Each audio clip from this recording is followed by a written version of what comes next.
इस कहानी की शुरुआत में दिखाया जाता है एक लड़के को जो कि रास्ते में काफी ज्यादा निराश होकर चलते हुए जा रहा था और लेखक द्वारा बताया जाता है कि मकान मालिक ने युवक को सड़क पर बाहर निकाल दिया क्योंकि उसका लीज खत्म हो चुका था। उसके पास बिल्कुल भी पैसे नहीं थे। वो असल में एक राइटर था जो कि कहानी लिखता था, नाम बाइवू, और अगर दिन के अंत तक जरूरी रकम नहीं मिली तो उसे रात सड़क पर ही बितानी पड़ती। उसके द्वारा लिखी गई किताबों की कीमत बहुत गिर चुकी थी। वो अपनी जेब में बचे थोड़े से पैसे को देखता है और समझ जाता है कि इससे बस 2-4 निवाले ही खाए जा सकते हैं, और अगर दिन के अंत तक जरूरी रकम नहीं मिली तो उसे रात सड़क पर ही बितानी पड़ती। निराशा में वो लॉटरी आजमाने का फैसला करता है क्योंकि उसके पास अब कोई और आइडिया नहीं बचा था। बेयू नाम का वो युवक लॉटरी टिकट बेचने वाली दुकान के बोर्ड को काफी देर तक घूरता रहता है, फिर धीरे धीरे अंदर जाता है। उसे लगता है कि उसकी हालत में टिकट खरीदे या न खरीदे कोई फर्क नहीं पड़ता क्योंकि उसकी जिंदगी वैसे ही पूरी तरह बिखर चुकी है। जब बेयू 5 टिकट मांगता है तो सेलर बिना ज्यादा दिलचस्पी दिखाए कहता है कि कोई भी चुन लो, किस्मत पर छोड़ दो। लड़का, जिसे वैसे भी किसी उम्मीद नहीं थी, शांति से कहता है कि अगर वो सच में लकी इंसान है तो शायद अभी किस्मत उसका साथ दे दे। एक लंबी और बेचैन बिना नींद वाली रात के बाद उसके साथ कुछ अजीब होने लगता है। उसे ऐसा महसूस होता है जैसे उसके सामने की रियलिटी तैरने लगी हो। सेलर टिकट पकड़ा ही रहा था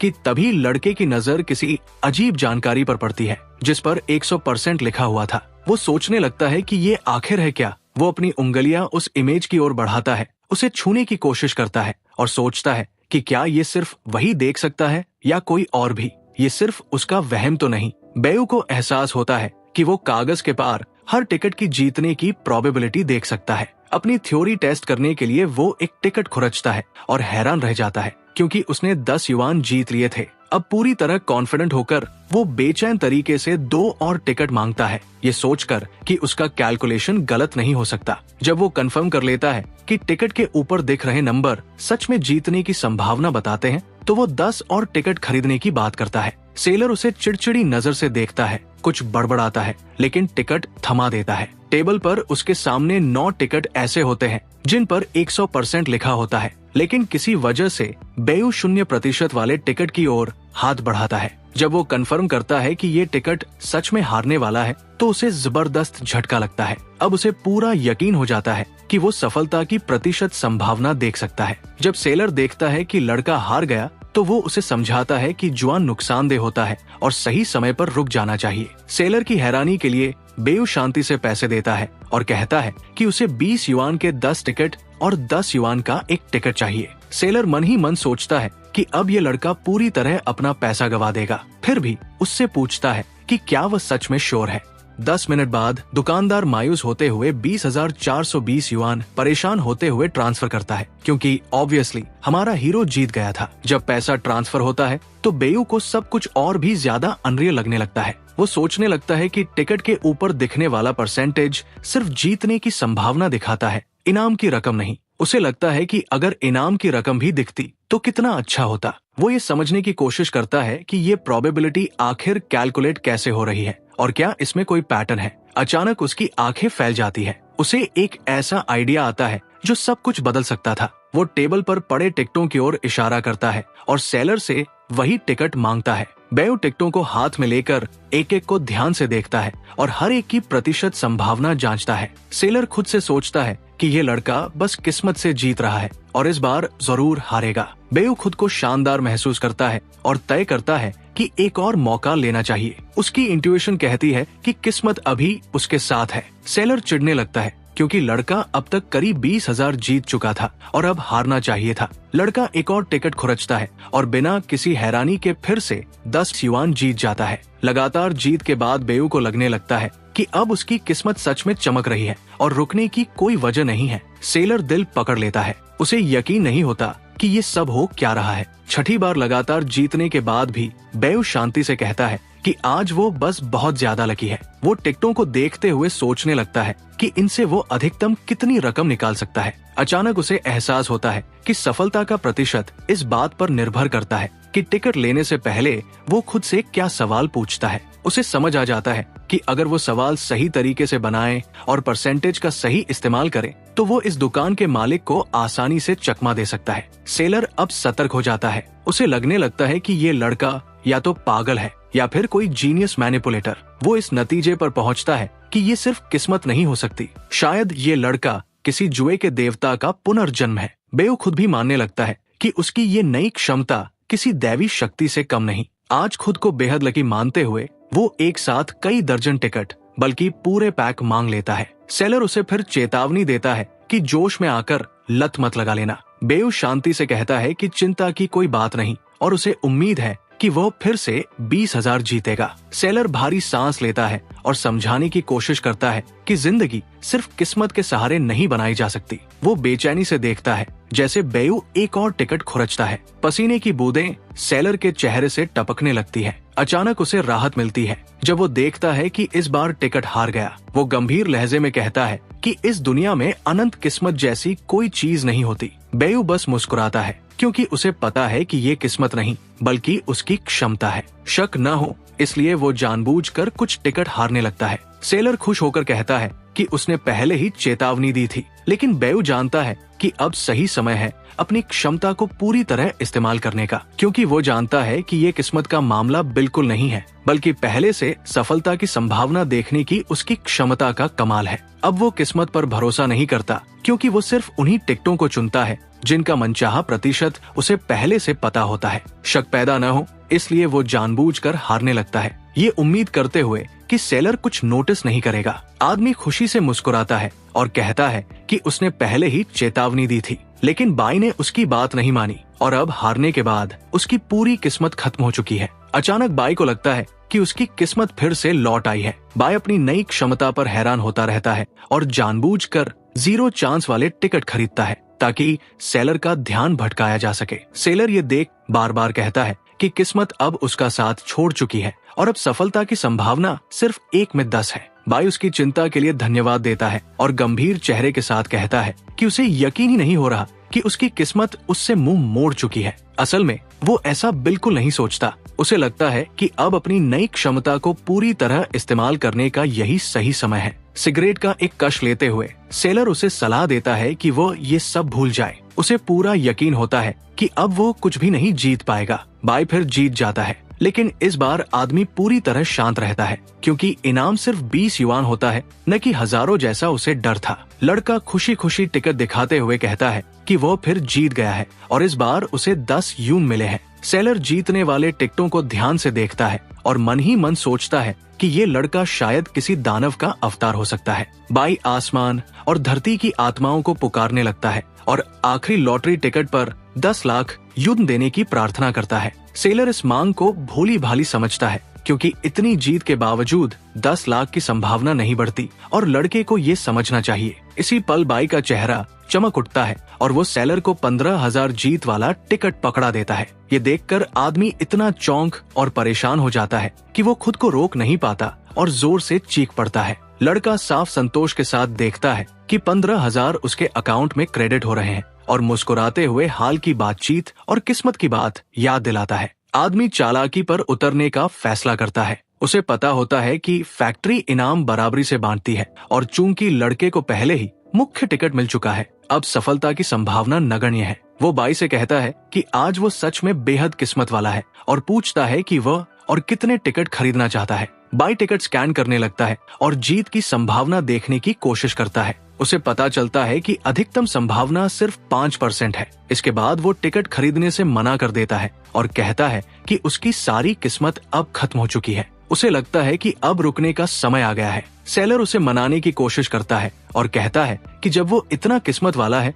तो उसे आधे रास्ते में हार नहीं माननी चाहिए। बाई जवाब देता है कि वो हार सकता है और अपना सारा पैसा गवा सकता है, इसलिए वो तय करता है कि अब रुकना ही सही है। वो सोचता है कि आज वो कितना खुशकिस्मत रहा है और ये भी सोचता है कि क्या ये क्षमता लॉटरी के अलावा कहीं और भी इस्तेमाल की जा सकती है। वो दरवाजे को छूता है और मन में पूछता है कि अभी इसे सुरक्षित खोलने की संभावना कितनी है। उसके सामने 100% दिखता है, लेकिन अचानक प्रतिशत तेजी से गिरने लगता है। वो चौंक जाता है और पीछे हट जाता है। उसी पल शीशा टूटने की आवाज आती है और एक बड़ा कुत्ता दरवाजे से अंदर उड़ता हुआ आता है। बेउ राहत की सांस लेता है और सोचता है कि वो बाल बाल बच गया। सेलर टूटे दरवाजे पर गुस्सा करता है और कुत्ते को डांटने लगता है। कुछ देर बाद वो महसूस करता है कि लड़के का व्यवहार अब सामान्य नहीं लग रहा। वो अचानक बेयू का हाथ पकड़ लेता है और कहता है कि जो कुछ उसने देखा है उसके बाद वो उसे ऐसे ही जाने नहीं दे सकता। बेयू समझ जाता है कि इस बार वो ज्यादा आगे निकल गया है।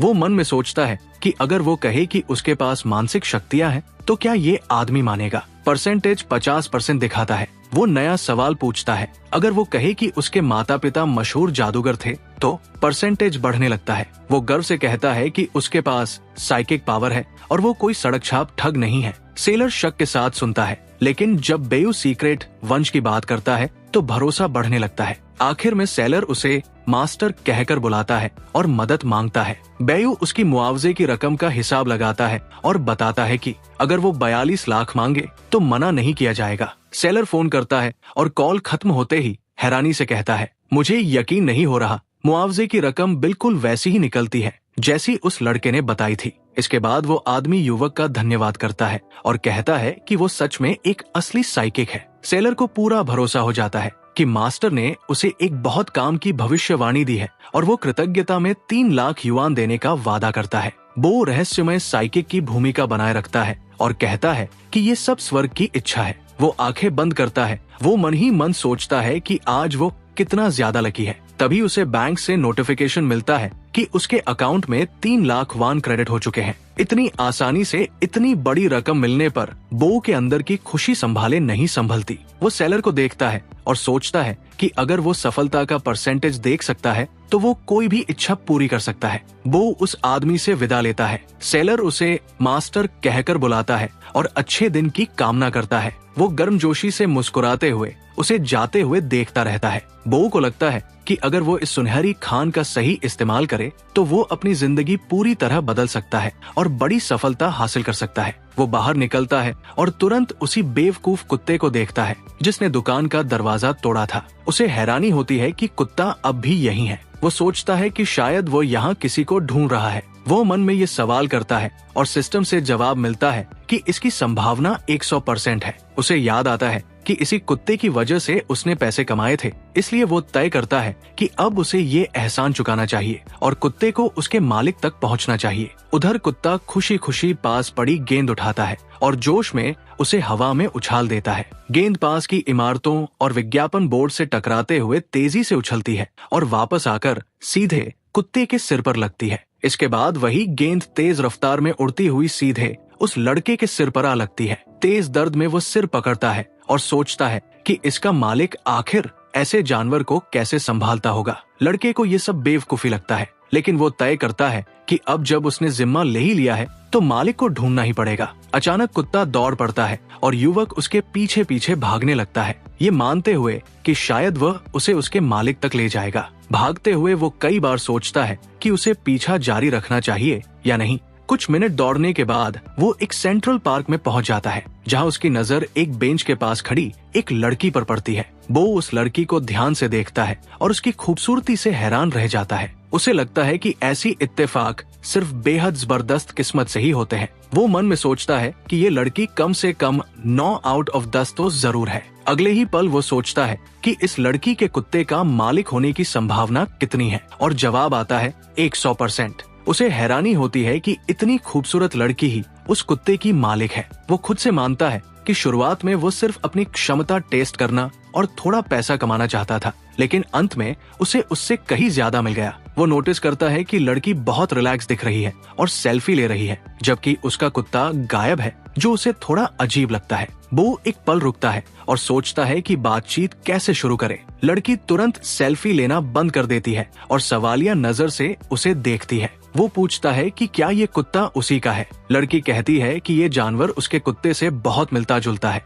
लेकिन वो जोर देकर कहती है कि उसका कुत्ता इससे कहीं ज्यादा क्यूट है। ये जवाब सुनकर बो पूरी तरह चौंक जाता है। उसे अजीब लगता है कि लड़की अपने ही कुत्ते को पहचान नहीं पा रही और उसे लगता है कि उसके साथ मजाक किया जा रहा है। लड़की आगे कहती है कि उसका कुत्ता ज्यादा खुशमिजाज और समझदार है और उसका फर भी ज्यादा स्मूथ है। बो अपनी हैरानी छुपा नहीं पाता। वो समझ नहीं पाता कि कोई अपने कुत्ते को कैसे नहीं पहचान सकता। लड़की भौहें चढ़ाकर उससे पूछती है कि आखिर दिक्कत क्या है। बो कहता है कि दिक्कत ये है कि ये उसका नहीं बल्कि उसी का कुत्ता है। लड़की हंसते हुए कहती है कि ये मजाक बिल्कुल भी फनी नहीं है और इशारा करके बताती है कि उसका कुत्ता वहाँ बेंच से बंधा हुआ है। लड़की की समझ पर शक होने के बावजूद युवक बेंच के पास पड़ा फटा हुआ कॉलर उसकी तरफ इशारा करके दिखाता है। लड़की साफ साफ हैरान हो जाती है और आखिरकार समझ जाती है कि ये सच में उसी का कुत्ता है। करीब 5 मिनट की बातचीत के बाद लड़की युवक को धन्यवाद देती है। वो कहता है कि उसे मदद करके अच्छा लगा, क्योंकि सबसे जरूरी बात यही है कि कुत्ता अपने मालिक से मिल गया। बो खुद हैरान होता है कि उसने इतनी खूबसूरत लड़की से बात की और वो सोचता है कि ये पहली बार है जब उसने इतनी सुंदर लड़की को दोस्त के रूप में ऐड किया है। वो उसका फीड देखता है जहां उसने अपने कुत्ते के साथ टहलते हुए फोटो डाली हुई है। इसके बाद वो हस्की की तस्वीरें देखता है और सोचता है कि बैकग्राउंड में बिखरा हुआ सामान देखकर लगता है कि ये कुत्ता सच में बहुत शरारती है। वो सोचता है कि अगर वो खुद ऐसा करता तो उसे कब का पीट कर बाहर निकाल दिया जाता। अगले ही पल वो आह भरता है और सोचता है कि उसे ऐसा बोलने का कोई हक नहीं, क्योंकि आज ही उसे किराए के घर से निकाल दिया गया था और ताले तक बदल दिए गए थे। लड़की कहती है कि वो बिजी है, फिर अलविदा कहती है और उसे शुभकामनाएं देती है। अचानक बेयू को एहसास होता है कि वो किसी भी काम की सफलता का परसेंटेज देख सकता है। वो सोचता है कि जब वो अमीर बन सकता है तो किराया देने की जरूरत ही क्या है। हालांकि उसके पास अब 3 लाख है, लेकिन ये शुरुआती पेमेंट के लिए भी काफी नहीं है। वो जल्दी और असरदार तरीके से पैसा कमाने का रास्ता सोचने लगता है। तभी उसकी नजर सामने लगे एंटीक मार्केट के चमकते साइन पर पड़ती है। उसे अचानक एहसास होता है कि अगर सही चीज पहचाननी आती हो तो एंटीक बहुत जल्दी पैसा दिला सकते हैं। वो एक बड़े गेट के पास खड़ा होता है जो पुराने सामानों के बाजार की ओर ले जाता है और नई संभावनाओं के बारे में सोचता है। जैसे ही वो अंदर जाता है उसे व्यापारियों की ऊंची आवाजें सुनाई देती हैं, जो प्राचीन चीजें बेहद सस्ते दामों में बेचने की पेशकश कर रहे होते हैं। बियू तुरंत व्यापारियों से घिर जाता है। उनमें से एक जोर देकर कहता है कि उसके पास नॉर्थर्न सॉन्ग युग का असली पोर्सिलेन कटोरा है और सिर्फ 50,000 में देने को तैयार है। पास खड़े 2 व्यापारी आपस में फुसफुसाते हैं। उनमें से एक मुस्कुराकर कहता है कि इस बेवकूफ नए लड़के को देखो जिसे एंटीक की कोई समझ नहीं है। बेव दुखी होकर समझ जाता है कि ये लोग उसे एक बेवकूफ, न्यूबी और आसान शिकार समझ रहे हैं जो जल्दी पैसा बनाने का मौका है। उसके विचार तभी टूटते हैं जब सामने बैठा एक व्यापारी घमंड से कहता है कि ये सारे सामान उसे विरासत में मिले हैं और उसके पूर्वज मशहूर कला प्रेमी थे। लड़का मुस्कुराते हुए सामान दिखाने को कहता है, लेकिन मन ही मन सोचता है कि इन व्यापारियों को जरा भी अंदाजा नहीं है कि इतना भोला दिखने वाला ये न्यूबी एक खास क्षमता रखता है। वो खुद से मन में सवाल करता है कि क्या इस कबाड़ के ढेर में कोई असली एंटीक मौजूद है। सिस्टम जवाब देता है 100%। बेयू को लगता है कि सब चीजें असली नहीं हो सकती, इसलिए वह और सतर्क हो जाता है। वो सामने फैले सामान को शक की नजर से देखता है। उसे एहसास होता है कि यहाँ वाकई एंटीक मौजूद है, लेकिन उसे ये नहीं पता कि कौन सी चीज कितनी पुरानी और कितनी कीमती है। वो सोचता है कि असली और बेहद दुर्लभ चीज को पहचाने कैसे। वो सिस्टम से पूछता है कि यहाँ 5,000 की कीमत वाला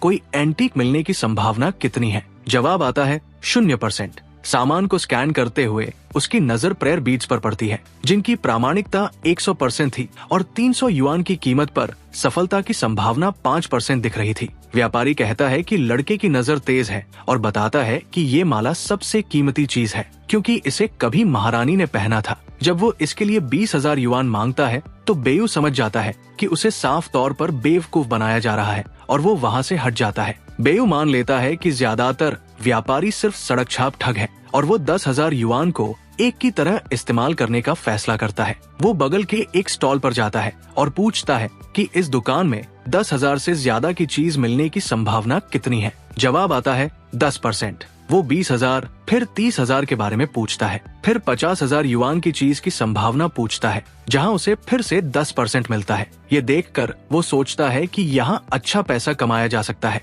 व्यापारी उसे तिरस्कार भरी नजर से देखता है और सोचता है कि इस न्यूबी को सबक सिखाना चाहिए। वो कहता है कि एंटीक का सौदा सिर्फ किस्मत पर नहीं चलता और दावा करता है कि वो ईमानदारी से बिजनेस करता है। इसके बाद वो एक और चीज बेचने की कोशिश करता है। कहता है कि ये सच में बहुत कीमती है, लेकिन बेयू उसे रोक देता है और साफ कहता है कि वो वही गिलास खरीदना चाहता है जिसकी वैल्यू 5 लाख होने की संभावना 100% है। बेयू सोचता है कि वो कोई साधारण न्यूबी नहीं है जिसे आसानी से ठगा जा सके, क्योंकि उसके पास प्रोबेबिलिटी मैनेजमेंट की क्षमता है। व्यापारी हैरान होता है कि लड़का 10 ब्रॉन्ज आइटम में से आखिरी वाले में ही दिलचस्पी क्यों दिखा रहा है, जिसे वो बेकार समझता है और वो दाम बढ़ाने का मन बना लेता है। बेयू उसकी नीयत समझ जाता है और मन ही मन उसे मोटा कहकर कोसता है। वो खुद को कोसता है कि उसने बहुत जल्दी दिलचस्पी दिखा दी। तभी व्यापारी उसे पोर्सिलेन देखने का ऑफर देता है। वो एक पुराना फूलदान दिखाता है और कहता है कि इसके नीचे कुम्हार के चाक के निशान देखो,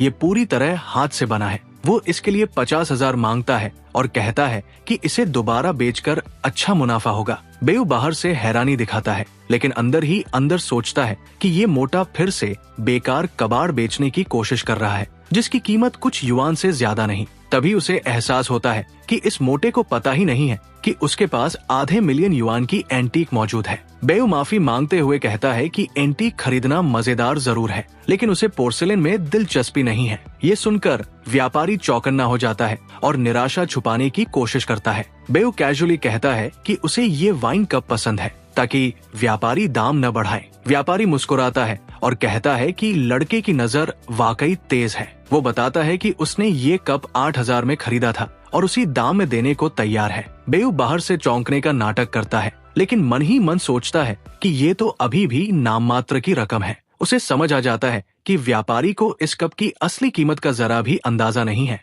और यही बात अब उसके फायदे में है। वो सिस्टम से पूछता है कि क्या व्यापारी को इस गिलास की असली कीमत पता है। जवाब आता है 0%। बेयू तय करता है कि उसे और भी गरीब न्यूबी बनने का नाटक करना चाहिए। वो पूछता है कि 4,000 में इसे खरीदने की संभावना कितनी है, फिर और कम करता जाता है। 1,000 युआन पर उसे 100% दिखाई देता है। उसे लगता है कि यही सही समय है। बेयू सोचता है कि 1,000 से नीचे जाना ठीक नहीं, क्योंकि वहाँ प्रोबेबिलिटी तेजी से गिर जाती है और 2,000 काफी सही है। वो व्यापारी से कहता है कि 8,000 उसके लिए बहुत ज्यादा है और दाम थोड़ा कम करने को कहता है। व्यापारी उसे खुद दाम बताने को कहता है। बेयू 2,000 की पेशकश करता है, जिसे सुनकर व्यापारी साफ तौर पर चौंक जाता है। वो नाखुश होता है, लेकिन सोचता है कि 2,000 भी मुनाफे का सौदा है। बेयू साफ कह देता है कि वो एक पैसा ज्यादा नहीं देगा और पूछता है कि क्या वो इस दाम पर राजी है। व्यापारी हामी भर देता है, हालांकि शिकायत करता है कि उसने यही गिलास कल एक लड़की को 8,000 में बेचा था।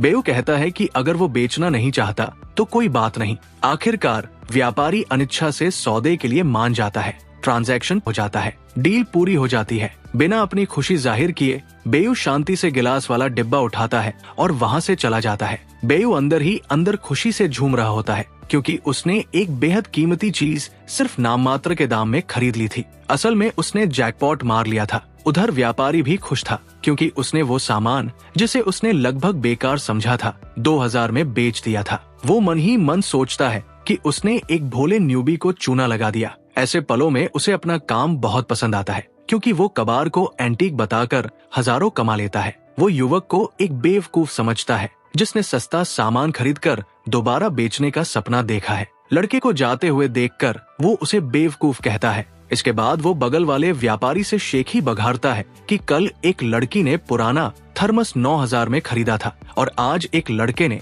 2,000 में एक ट्रिंकेट ले लिया। पास वाला व्यापारी उसे शक की नजर से देखता है और सोचता है कि इसमें इतना गर्व करने वाली बात क्या है। अचानक वो आगे की ओर उंगली उठाकर पूछता है कि क्या यही वो लड़की है जिसे उसने कल थर्मस बेचा था। वो हंसते हुए कहता है कि लगता है वो बड़ी मुसीबत में फंसने वाला है। लड़की दुकान की ओर बढ़ती है। व्यापारी बिना ऊपर देखे ही कह देता है कि वो बेचा हुआ सामान वापस नहीं लेता। लड़की उसकी बातों पर ध्यान नहीं देती, काउंटर को ध्यान से देखती है और हैरानी से नोटिस करती है कि वो चीज वहाँ मौजूद नहीं है। व्यापारी को समझ नहीं आता कि लड़की क्या चाहती है, क्योंकि उसे लग रहा था कि वो कल वाले थर्मस के पैसे वापस मांगने आई है। तभी लड़की पूछती है कि ब्रॉन्ज का वाइन गॉबलेट कहाँ है और कहती है कि वो उसके लिए हजारों युआन देने को तैयार है। जब वो दाम 50,000 तक बढ़ा देती है तो व्यापारी अपना आपा खो बैठता है और जोर जोर से चिल्लाने लगता है। वो दूर जाते हुए युवक को देखता है और सोचता है कि कहीं न कहीं अभी उसके 50,000 जा रहे हैं।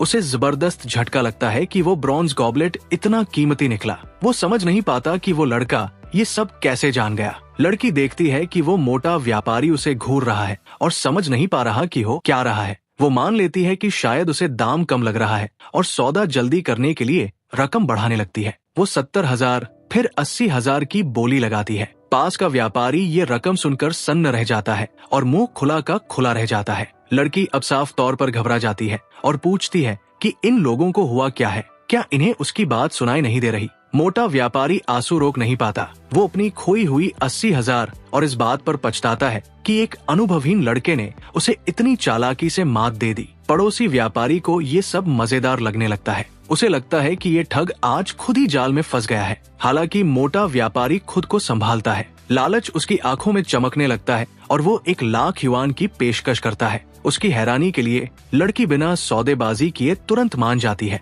और कहती है कि ये दाम उसे मंजूर है। अचानक एक जोरदार चीख सुनाई देती है। लड़की घबराकर उसकी ओर देखती है, समझ नहीं पाती कि हुआ क्या। वो आदमी जोर के झटके से जमीन पर गिर जाता है। भारी सांस लेते हुए सीने पर हाथ रखता है। पास का व्यापारी वो लड़की को बताता है कि वो गिलास पहले ही बेच दिया गया है, सिर्फ 2,000 युआन में, क्योंकि व्यापारी ने उसे मामूली कबाड़ समझ लिया था। ये सुनकर लड़की बुरी तरह चौंक जाती है और फिर से पूछती है कि क्या वो सच में वही गिलास बेच चुका है। व्यापारी लड़की से कहता है कि वो थोड़ी देर इंतजार करे और कहीं न जाए, वो अभी वापस आता है। तभी अचानक तेज शोर मचता है और कोई जोर से 3,00,000 की बोली लगाता है। सब चुप हो जाते हैं और शोर की दिशा में देखते हैं। कोई कहता है कि वो लड़का बहुत लकी है, क्योंकि उसके हाथ में जो ब्रॉन्ज गॉबलेट है उसकी कीमत कम से कम 3,00,000 है। आदमी हंसते हुए व्यापारी से पूछता है कि क्या यही वो गिलास है जिसे उसने अभी अभी कौड़ियों के भाव बेच दिया। लड़की का चेहरा पूरी तरह बदल जाता है। वो गंभीर हो जाती है क्योंकि उसे एहसास होता है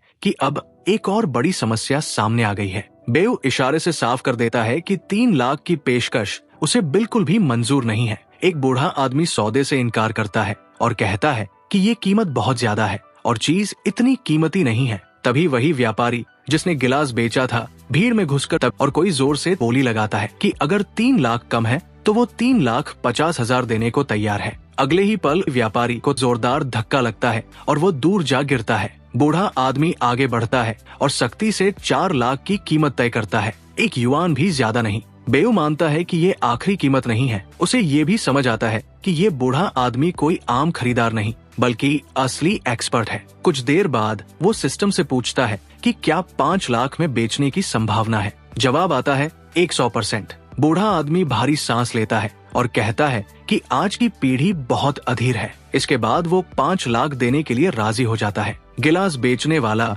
व्यापारी बेबसी में रो पड़ता है, जबकि आसपास के लोग चर्चा करते हैं कि ये सामान कितनी पास की दुकान से खरीदा गया था और बेचने वाला अब कितना पछता रहा होगा। एक राहगीर व्यापारी के चेहरे के भाव देखकर पूछता है कि क्या उसने गलती से वही चीज बेच दी थी। भीड़ को यकीन नहीं होता कि इतना अनुभवी और मशहूर व्यापारी इतनी बड़ी गलती कर बैठा। तभी भीड़ के बीच से एक औरत की तेज आवाज गूंजती है। लड़की आत्मविश्वास से कहती है कि वो 5,50,000 देने को तैयार है। बेऊ लड़की की गोरी त्वचा और लंबे पैरों को देखकर प्रभावित हो जाता है। वो सोचता है कि वो सच में एक बड़ी खूबसूरती है, जैसे किस्मत की देवी खुद स्वर्ग से उतरकर उसकी जिंदगी में आ गई हो। बेऊ सोचता है कि पहले वो कभी इतनी खूबसूरत लड़की से बात करने की हिम्मत नहीं करता, लेकिन अब उसे लगता है कि वो सबसे सुंदर लड़कियों को भी आसानी से आकर्षित कर सकता है। वो लड़की को लगातार घूरता रहता है, जिससे वो साफ तौर पर चिड़चिड़ी हो जाती है। उसके मन में बस एक ही बात चल रही होती है,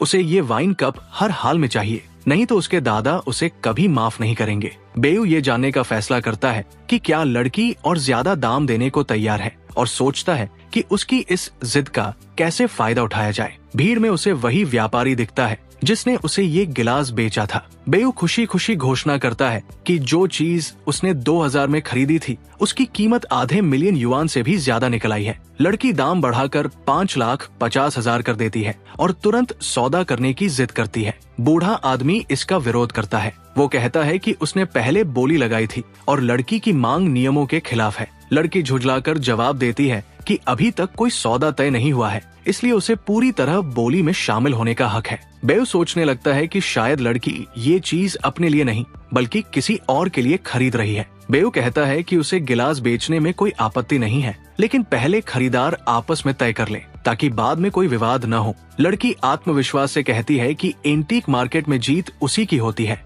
जो सबसे ज्यादा कीमत देता है और वही असली नियम है। बूढ़ा आदमी पीछे हटने वाला नहीं था। वो दाम बढ़ाकर 5,60,000 कर देता है। लड़की बिना देर किए तुरंत 5,70,000 की बोली लगा देती है। दाम बढ़ने का सिलसिला जारी रहता है। बूढ़ा आदमी लड़की को ध्यान से देखता है और अचानक कहता है कि वो उसे किसी की याद दिलाती है। वो अपने एक पुराने दोस्त का नाम लेता है। ये सुनकर लड़की हैरान हो जाती है और बताती है कि वही आदमी उसका दादा है। बूढ़ा आदमी जोर से हंस पड़ता है और खुशी से कहता है कि उसका दादा उसका पुराना दोस्त है। फिर वो पूछता है कि क्या सच में उसी ने उसे ये ब्रॉन्ज गॉबलेट खरीदने भेजा है। वो बताता है कि वो यूनिवर्सिटी में हिस्ट्री डिपार्टमेंट का प्रोफेसर है। लड़की को याद आता है कि उसने उसके बारे में पहले सुना था। बेयू उनसे पूछता है कि वे गिलास खरीदने वाले हैं या अपनी पर्सनल बातें जारी रखेंगे। लड़की बूढ़े आदमी से बात रोकती है, बेयू की तरफ मुड़ती है और सख्त लहजे में कहती है कि वो ये गिलास खरीदेगी। वो बूढ़े आदमी को किनारे ले जाने की कोशिश करती है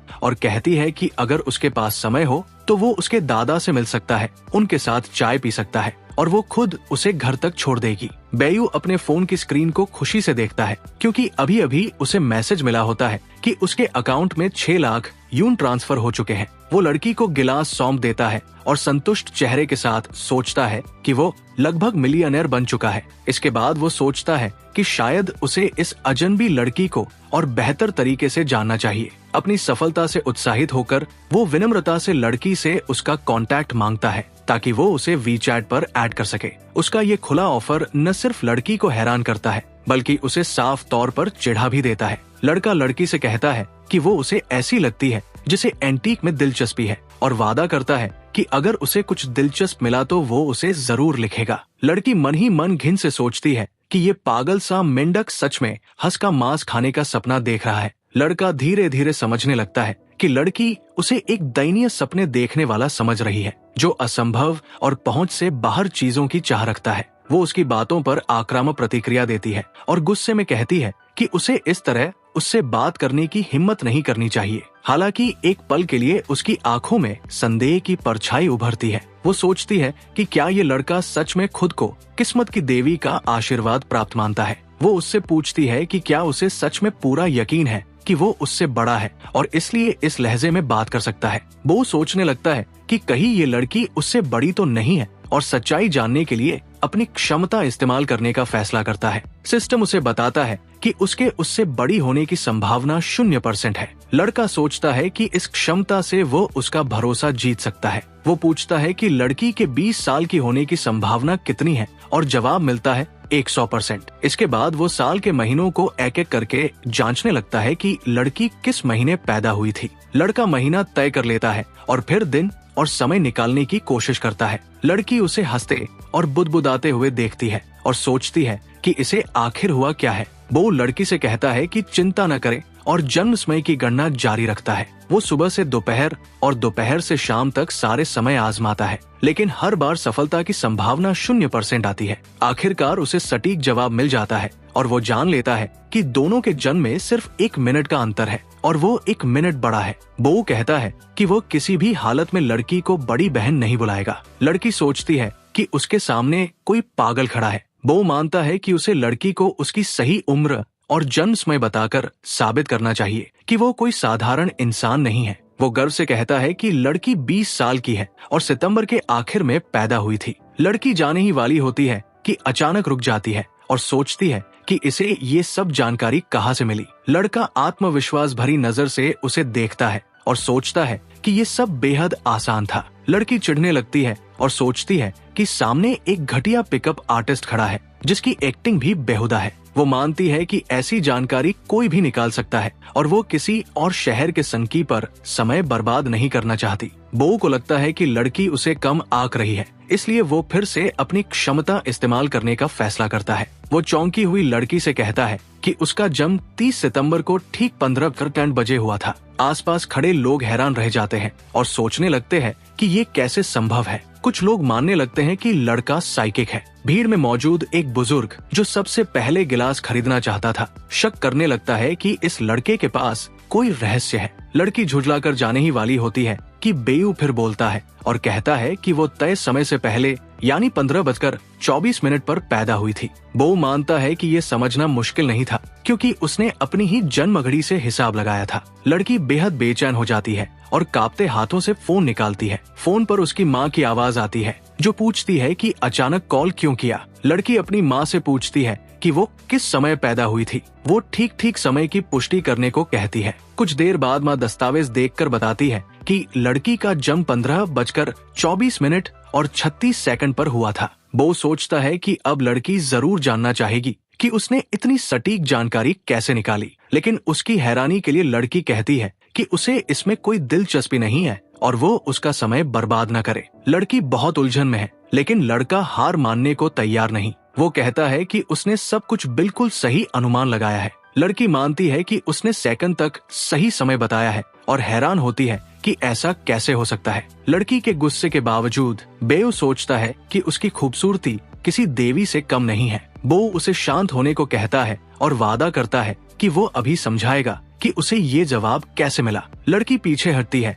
और गुस्से में कहती है कि वो किसी पागल की एक और झूठी कहानी सुनने वाली नहीं है। वो कहती है कि सभी भविष्यवक्ता धोखेबाज होते हैं। बो इसका विरोध करता है और कहता है कि सभी साइकिक एक जैसे नहीं होते और वो खुद देख लेगी। पूरे भरोसे के साथ बो कहता है कि उसने आज काली पैंट पहनी है। लड़की तुरंत चिल्लाकर कहती है कि वो चुप हो जाए। उसी समय बेऊ ये भी जांचता है कि क्या उसका कोई बॉयफ्रेंड है। उसे पता चलता है कि उसका सच में कोई बॉयफ्रेंड नहीं है। लड़की जोर से चीखती है और उसे दूर हटने को कहती है। बो सोचता है कि शायद लड़की पुरुषों से नफरत करती है और जानबूझकर किसी रिश्ते में नहीं जाती। अचानक उसे 100% पुष्टि मिल जाती है। ये उसे एक खतरनाक संकेत लगता है। लड़की तनाव में पूछती है कि उसने अभी अभी क्या कहा। आसपास की भीड़ अचानक शांत हो जाती है और ध्यान से सुनने लगती है। लड़की उसका बाजू पकड़ती है और सख्ती से उसे अपने साथ चलने को कहती है। भीड़ को चीरते हुए वे कम भीड़ वाली जगह पर चले जाते हैं।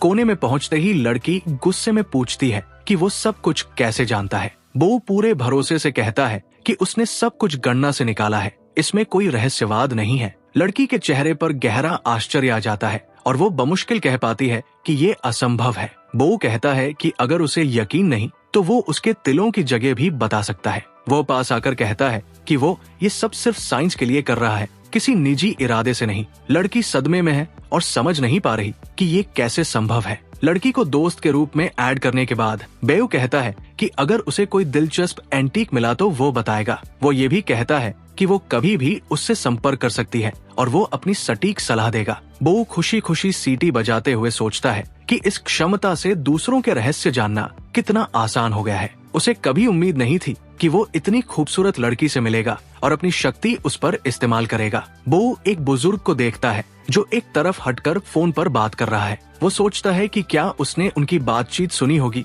और वो किसे कॉल कर रहा है। वो जांचता है कि क्या चिंकिन अभी घर पर चाहिए है। जवाब आता है 0%, लेकिन कुछ देर बाद प्रतिशत बढ़ने लगता है। बेयू अंदाजा लगाता है कि इसका उनके मिलने से कोई संबंध हो सकता है। वो सोचता है कि उसकी और चिंकिन की मुलाकात ऊपर से तय थी और ये कोई साधारण इत्तेफाक नहीं था। वो पूछता है कि इस बुजुर्ग के चिंग परिवार के किसी सदस्य से बात करने की संभावना कितनी है। उसे तुरंत 100% पुष्टि मिल जाती है। चिंकिन अभी भी सदमे में गली में खड़ी रहती है। उसे बेयू का मैसेज मिलता है जिसमें वो उसे सुंदर कहता है। वो लिखता है कि उसका रहस्य शायद उसके रिश्तेदारों तक पहुंच चुका है। चिंकिन भागकर भीड़ भरी सड़क की ओर दौड़ती है ताकि उस अजीब लड़के को पकड़ सके। बो जांचता है कि अगले 30 मिनट में उसके माता पिता का फोन आने की संभावना कितनी है। 100%। वो 15 और 5 मिनट की भी जांच करता है। वो लड़की से कहता है कि ठीक 5 मिनट में कॉल आएगा और उसी समय उसकी माँ का फोन आ जाता है। माँ उसे तुरंत घर आने को कहती है और बताती है कि एक जरूरी सवाल पूछना है। लड़की घबरा जाती है क्योंकि उसकी माँ की आवाज परेशान लग रही थी। बो सोचता है कि अब लड़की को ये पूरी अजीब कहानी अपने माता पिता को समझानी पड़ेगी। उसे याद आता है कि घर से निकलने के बाद उसकी जिंदगी कितनी बदल गई है। अचानक उसके फोन की तेज घंटी बजती है। वो सोचता है कि इतनी अजीब दिन पर उसकी माँ क्यों कॉल कर रही है। वो पूछता है कि क्या हुआ। माँ बताती है कि उसने उसके लिए एक डेट तय कर दी है। वो चिढ़कर कहता है कि ब्लाइंड डेट बकवास है और वो नहीं जाएगा, लेकिन कुछ देर बाद वो मान लेता है कि माँ से बहस का कोई फायदा नहीं। वो भेजी गई लड़की की फोटो देखता है और सोचता है कि वो इतनी हॉट है कि उसे ब्लाइंड डेट की जरूरत ही नहीं। वो मुड़ता है और हैरानी से देखता है कि कैफे के दरवाजे पर वही लड़की खड़ी है जहां उसकी माँ ने डेट रखी थी। कुछ ही पल में वो चिंकिन को देखता है जो पास खड़ी लड़की को समझाने की कोशिश कर रही होती है। लड़की रूखेपन से चिंकिन का हाथ झटक देती है। बेयू सोचता है कि उनके बीच रोमांटिक रिश्ता होने की संभावना कितनी है। जवाब आता है 100%। हैरानी में वह लगभग चाय से घुट जाता है। उसे समझ आता है कि एक रिश्ता तोड़ना चाहती है और दूसरी उसे बचाने की कोशिश कर रही है। उसे ये बहुत क्रूर लगता है। बेयू देखता है कि लड़की की आंखों में दृढ़ निश्चय है और वो साफ तौर पर आखिर तक जाने का फैसला कर चुकी है। तेज झटके से वो चिंकिन का हाथ छुड़ा लेती है। चिंकिन की आंखों में आंसू भर आते हैं। लड़का सोचता है कि ये स्थिति बेहद जटिल है और उसे अंदर से असहज महसूस होने लगता है। वो चिंकिन की जानलेवा नजर पकड़ लेता है और साफ तौर पर बेचैन हो जाता है। तभी लड़की उसके पास आती है और अपना नाम मोएर बताती है। वो हाथ बढ़ाकर उससे हाथ मिलाने को कहती है। मोएर कहती है कि उसे वो लड़का ठीक लगता है और अचानक डेट पर चलने का ऑफर दे देती है। उसकी आवाज काफी ऊंची होती है। कैफे में मौजूद सभी लोग इतना सीधा ऑफर सुनकर चौंक जाते हैं। बेयू खुद भी पूरी तरह उलझ जाता है। उसने ऐसी स्थिति की बिल्कुल उम्मीद नहीं की थी। वो फिर से चिंकिन की तरफ देखता है जो अपने आंसू रोक नहीं पा रही होती। बेयू बहुत तनाव महसूस करता है और सोचता है कि ये सब कुछ सही नहीं है। उसे बेचैनी होने लगती है। मोएर जवाब मांगती है और पूछती है कि क्या वो उसे पसंद नहीं करता। बेयू कहता है कि बात ऐसी नहीं है और मन ही मन सोचता है कि वह किसी फरिश्ते जैसी लगती है। मोएर झुककर उसके कान में धीमी आवाज में कहती है कि वो मजाक नहीं कर रही, वो पूरी तरह गंभीर है। इसके बाद वो अचानक बेयू से सट जाती है। ये हरकत उसके अंदर भावनाओं का तूफान खड़ा कर देती है। उसे यकीन नहीं होता कि ये सब सच में हो रहा है। अंदर से एक जवाब आता है, सफलता की संभावना 0%। बेयू को बुरा एहसास होने लगता है, लेकिन लड़की पीछे हटने वाली नहीं होती। वो एक कदम आगे बढ़ती है, उसे कसकर गले लगाती है और अचानक उसके होंठों पर किस कर देती है। इतनी नई पहचान के बावजूद ये साहस चौंकाने वाला था। चिंकिन सन्न रह जाती है। वो आंखें फाड़े चुपचाप ये सब देखती रहती है। अचानक मोएर लड़के को अपने साथ चलने का न्योता देती है। बेयू सोचता है कि वे आखिर जा कहाँ रहे हैं। लड़की कहती है कि ये तो साफ है, वे उसके घर जाएंगे, उसके माता पिता से मिलने। वो ये बात ऐसे कहती है जैसे किसी सस्ते नॉवेल की लाइन हो। इसी दौरान चिंकिन कैफे से बाहर भाग जाती है। बेयू को लगता है कि उसे फायदा मिल रहा है, लेकिन फिर भी उसके अंदर अजीब सी ग्लानि होती है। वो सोचता है कि शायद मोएर ने उसे सिर्फ चिंकिन का दिल तोड़ने के लिए इस्तेमाल किया। वो सिस्टम से सवाल करता है और जवाब मिलता है 100%। इससे उसकी उलझन और बढ़ जाती है। वो मोएर की दृढ़ नजर देखता है और समझ जाता है कि वो पीछे हटने वाली नहीं है। लड़का सोचने लगता है कि उसे जाना चाहिए या नहीं, और क्या वो सच में उसे अपने माता पिता से मिलवाने ले जा रही है। मोएर जोर से पूछती है कि उसने क्या फैसला किया है और क्या वो उसके साथ जा रहा है या नहीं। बेयू सोचता रहता है कि लड़की क्या योजना बना रही है और वो उसे कैसे इस्तेमाल करेगी। वो इस नतीजे पर पहुंचता है कि मोएर शायद अपने माता पिता को शांत करने के लिए किसी लड़के की तलाश में है। अगले ही पल उसे सिस्टम से कई जवाब मिलते हैं। सफलता की संभावना 100%। बेयू रुकता है और थोड़ी देर बाद जोर से लड़की को नाम लेकर पुकारता है। मोएर पूछती है कि क्या हुआ और क्या उसे अभी जो हुआ उस पर पछतावा है। बेयू को गुस्सा और झुंझलाहट महसूस होती है। उसे लगता है कि खूबसूरत होने की वजह से लड़की सोचती है कि वो कुछ भी कर सकती है। उसी पल वो देखता है कि मोएर की आंखों में आंसू भर आए हैं। बेयू कहता है कि उसे कोई पछतावा नहीं है, लेकिन वो मोएर और चिंकिन के रिश्ते पर सोचने लगता है। उसे अफसोस होता है कि वो नहीं जानता मोएर असल में क्या सोच रही है। एक आरामदायक और महंगे तरीके से सजे अपार्टमेंट में लड़की की आवाज गूंजती है कि वो घर लौट आई है। दरवाजे पर एक नाराज माँ आती है और चिढ़कर पूछती है कि क्या वो फिर से किसी नाकाम ब्लाइंड डेट से लौटी है। मोएर गर्व से कहती है कि वो अपने नए बॉयफ्रेंड को माँ पापा से मिलवाना चाहती है और दरवाजे पर खड़े शर्मिंदा बेयू की ओर इशारा करती है। बेयू बहुत घबराया हुआ महसूस करता है। उसे लगता है कि उसे जबरदस्ती यहाँ लाया गया है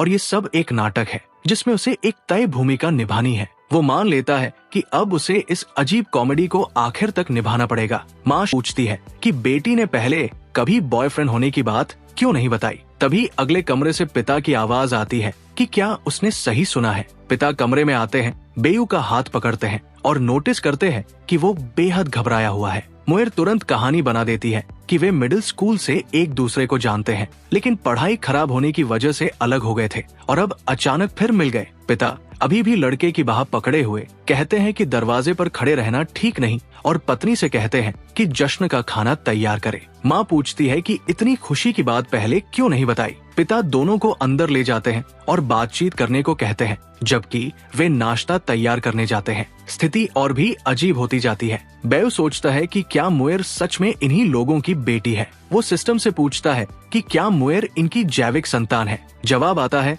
100%। ये उसे और भी उलझा देता है। उसी समय माँ फलों की प्लेट लेकर मुस्कुराते हुए कमरे के दरवाजे पर आती है। पिता ये देखकर पत्नी को डांटते हुए बाहर भेज देते हैं और कहते हैं कि वो युवाओं को परेशान क्यों कर रही है। वो माफी मांगते हैं और कहते हैं कि वे बातचीत जारी रखें, डिनर जल्द तैयार होगा। दरवाजा बंद होते ही मुएर बताती है कि उसके माता पिता काफी समय से उसे बॉयफ्रेंड ढूंढने के लिए कह रहे थे। बेयू सोचता है कि शायद वो बहुत समय बाद पहला लड़का है जिसे वो घर लाई है, इसलिए माता पिता का व्यवहार इतना अजीब है। वे दोनों बातें करते रहते हैं, जबकि माता पिता दरवाजे के पीछे खड़े होकर चुपचाप उनकी बातें सुनते रहते हैं। पिता बेचैन हो जाते हैं और सोचते हैं कि कहीं लड़का हालात का फायदा न उठा ले। माँ पूछती है कि वो लड़के की भावनाओं पर शक क्यों कर रहे हैं। पिता पत्नी को चुप रहने को कहते हैं और हाथ में बड़ा सा किचन क्लीवर पकड़ लेते हैं, ये कहते हुए कि सब कुछ प्लान के मुताबिक है। बेयू अब भी पूरी तरह नहीं समझ पा रहा होता, लेकिन कुछ साफ करना चाहता है। वो हिम्मत करके लड़की की ओर बढ़ता है और कहता है कि उन्हें सीधे बात करनी चाहिए। मुएर पीछे हट जाती है। बेयू उसकी घबराहट महसूस करता है और दूरी बनाए रखने का फैसला करता है। वो उसे शांत होने को कहता है और समझाता है कि उसका मतलब बस बैठकर शांति से बात करने से है। मुएर अपने व्यवहार के लिए माफी मांगती है और कहती है कि उसे इस रिश्ते की आदत डालने में थोड़ा समय चाहिए। बेयू देखता है कि लड़की नर्वस है और वो उसके पास आते ही दूरी बना लेती है। वो समझदारी दिखाने के लिए धन्यवाद देती है और कहती है कि सब ठीक हो जाएगा। बेयू उसकी खूबसूरती को निहारता है और सोचता है कि उसका हाथ पकड़ने पर उसे आराम महसूस होगा या नहीं। उसे उच्च संभावना मिलती है। वो किसके बारे में भी पूछता है और वहाँ भी ऊंचा प्रतिशत देखकर चौंक जाता है। वो खुद को समझाने की कोशिश करता है कि वो खुद को धोखा न दे। आखिरकार वो इस नतीजे पर पहुंचता है कि लड़की उसे सिर्फ अपने माता पिता को धोखा देने के लिए इस्तेमाल कर रही है। बेयू सोचता है कि सबसे पहले लड़की को खुद के साथ ईमानदार होना चाहिए। वो काफी कोशिश करके उसका हाथ बढ़ाता है, लेकिन आगे बढ़ते हुए वो अपने ही पैर से ठोकर खा जाता है और संतुलन खो देता है। तेज आवाज के साथ वो जमीन पर गिर पड़ता है। अगले ही पल गुस्से से भरे पिता हाथ में बड़ा सा किचन क्लीवर लेकर कमरे में घुस आते हैं और चिल्लाकर पूछते हैं कि क्या हुआ। वो अचानक रुकते हैं और हैरानी से बेटी और उसके पास बैठे युवक को देखते हैं। मुएर चिढ़कर अपने पिता से पूछती है कि वो क्या कर रहे हैं। माँ जल्दी से कहती है कि सब ठीक है और पिता बस ज्यादा फिक्रमंद है। वो पिता को कान पकड़कर बाहर ले जाती है। बेयू सोचता है कि ये आदमी कितना अजीब है जो चाकू लेकर कमरे में घुस आया। वो धीरे धीरे शांत होता है और सोचता है कि ये परिवार बहुत ही अजीब है। दरवाजे के बाहर माँ पिता को डांटती है कि वो पूरे घर में चाकू लेकर क्यों दौड़ रहा था। पिता सफाई देता है कि वे अपनी बेटी पर आंख मूंद कर भरोसा नहीं कर सकते। बेयू थोड़ा उदास हो जाता है और सोचता है कि ऐसे हालात में वो कैसे किसी का बॉयफ्रेंड बन सकता है। मुएर उसके पास आती है और पूछती है कि क्या वो ठीक है। बेयू सोचता है कि उसे ये रोल कब तक निभाना पड़ेगा और कहता है कि वे इस बारे में बाद में बात करेंगे। मुएर पूछती है कि क्या उसे वाकई किसी बात का पछतावा है। बेयू पलटकर पूछता है कि क्या उसे लगता है कि वो इस नाटक से अपने माता पिता से सच छुपा सकती है। वो कहता है कि बेहतर होगा कि वे ईमानदारी से बात करें, क्योंकि उसके माता पिता उसकी परवाह करते हैं। बेयू उसका हाथ पकड़ता है और दरवाजे की ओर ले जाने लगता है। मुएर गिड़गिड़ाकर कहती है कि बस एक बार उसकी मदद कर दे। अचानक बेयू के चेहरे पर अजीब सी मुस्कान आ जाती है और वो धीरे धीरे हंसने लगता है, मानो पूरी स्थिति की बेतुकापन समझ गया हो। माता पिता दरवाजे से कान लगाकर अब भी सब सुन रहे होते हैं। माँ फुसफुसाकर कहती है कि झगड़ा उसके पति की बेवकूफी की वजह से हुआ। पिता झुठलाकर कहता है कि अभी बहस का समय नहीं और उन्हें तुरंत मामला सुलझाना होगा। वे देखते हैं कि लड़का जाने वाला है और घबराकर उसे रोकने दौड़ते हैं। बेयू चुपचाप उलझे हुए माता पिता के बीच से निकल जाता है, ये सोचते हुए कि अगर वो रुका तो लड़की को और दर्द ही देगा। माता पिता सोचते रहते हैं कि उसे कैसे रोका जाए। अचानक माँ चिल्लाकर कहती है कि वो जूते न पहने सूप गिर गया है, लेकिन देर हो चुकी होती है। बेयू जूते पहन लेता है और तुरंत दर्द से चिल्ला उठता है, क्योंकि जूते में गरम और चिपचिपा सूप भरा होता है। वो अपने जूते फिर माता पिता को देखता है और सोचता है कि यहाँ किस तरह की पागलपन चल रहा है। मुएर गुस्से में माँ से पूछती है कि वो रसोई की बजाय हॉल में सूप लेकर क्या कर रही थी। पिता भी बेटी का साथ देता है। माँ जूते देखकर पूछती है कि लड़का अब घर कैसे जाएगा और तुरंत उसे रात रुकने का ऑफर देती है। बेव समझ जाता है कि अब सब कुछ लड़की पर निर्भर है। माता पिता जोर देकर उसे रुकने को कहते हैं। वो विनम्रता से मना करता है और तुरंत एक बहाना बना देता है कि उसे अस्पताल जाना है अपनी दादी की भतीजी के बेटे से मिलने।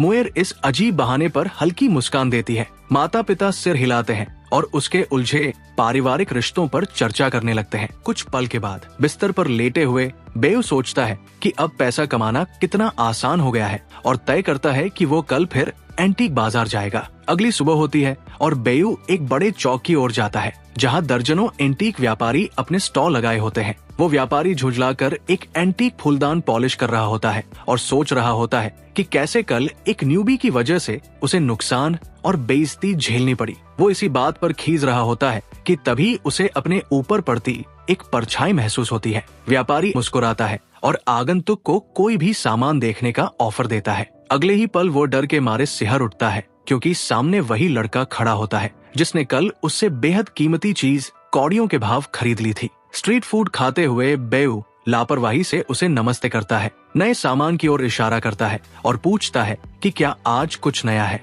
व्यापारी खुद को संभालते हुए व्यंग्य भरे लहजे में कहता है कि कितनी शानदार इत्तेफाक है कि वो ठीक समय पर आ गया और दावा करता है कि उसके पास दिखाने के लिए कुछ खास है। अंदर ही अंदर वो खुश होता है और सोचता है कि ये बदला लेने का सुनहरा मौका है क्योंकि इस बार उसने इस अनजान खरीदार के लिए खास सामान तैयार किया है। बेयू खाते हुए बस सिर हिलाता है और कहता है कि ऐसे में वह अपना माल आराम से दिखा सकता है। व्यापारी जीत की मुस्कान के साथ नए सामान की ओर इशारा करता है और कहता है कि वो इन्हें एक दूर दराज गांव से लाया है जहां लोग असली कीमत नहीं समझते। कीमत पूछने के बाद वो आदमी पूरे आत्मविश्वास के साथ पूरे सेट की कीमत 50,000 बताता है। वो लड़के के कान में फुसफुसाकर कहता है कि उसने गांव के बुजुर्ग से बात की थी और उसे पता चला कि ये विरासत सोंग राजवंश के आखिरी दौर में एक परिवार को मिली थी। वो धीरे से जोड़ता है कि ये पोर्सिलेन शायद बेहद कीमती है। इसके बाद लड़का नाटकीय अंदाज में जबरदस्त हैरानी दिखाता है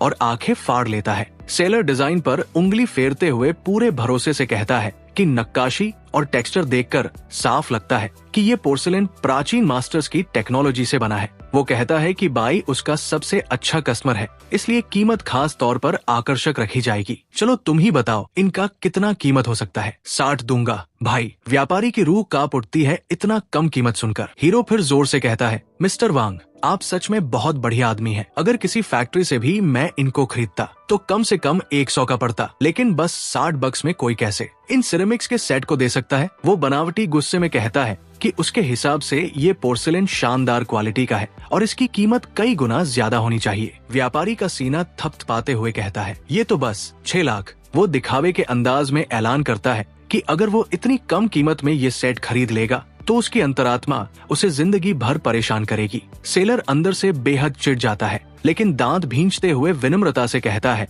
कि लड़के की बातें उसके दिल को छू गई। बाई दोस्ताना अंदाज में उसके कंधे पर थपकी देता है और कहता है कि वो इतने भले इंसान को दुखी नहीं होने दे सकता। वो सोचने के लिए थोड़ा समय मांगता है और वादा करता है कि अपनी कीमत बताएगा। इसी दौरान वो मन ही मन सिस्टम से असलियत की जानकारी मांगता है और जानकर निराश हो जाता है कि पूरे सेट की प्रामाणिकता सिर्फ 14% है। लेकिन अचानक उसकी आंखें फैल जाती है। 7 मूर्तियों में से एक असली निकलती है। बाई फटाफट हिसाब लगाता है कि अगर इनमें सच में एक ओरिजिनल है तो उसकी कीमत कम से कम 10 लाख होनी चाहिए। उसे पता चलता है कि इस कीमत की संभावना 90% से ज्यादा है। वो बेपरवाही से फिर पूछता है कि पूरे सेट के लिए सेलर कितनी रकम चाहता है। सेलर के अंदर जबरदस्त खुशी दौड़ जाती है और वह मुश्किल से अपनी शैतानी हंसी रोक पाता है। उसे लगता है कि उसका प्लान कामयाब हो गया है और वो इस बेवकूफ की बदौलत अमीर बनने वाला है। हंसी दबाते हुए वो गंभीर चेहरे से नई कीमत बताता है, 6 लाख।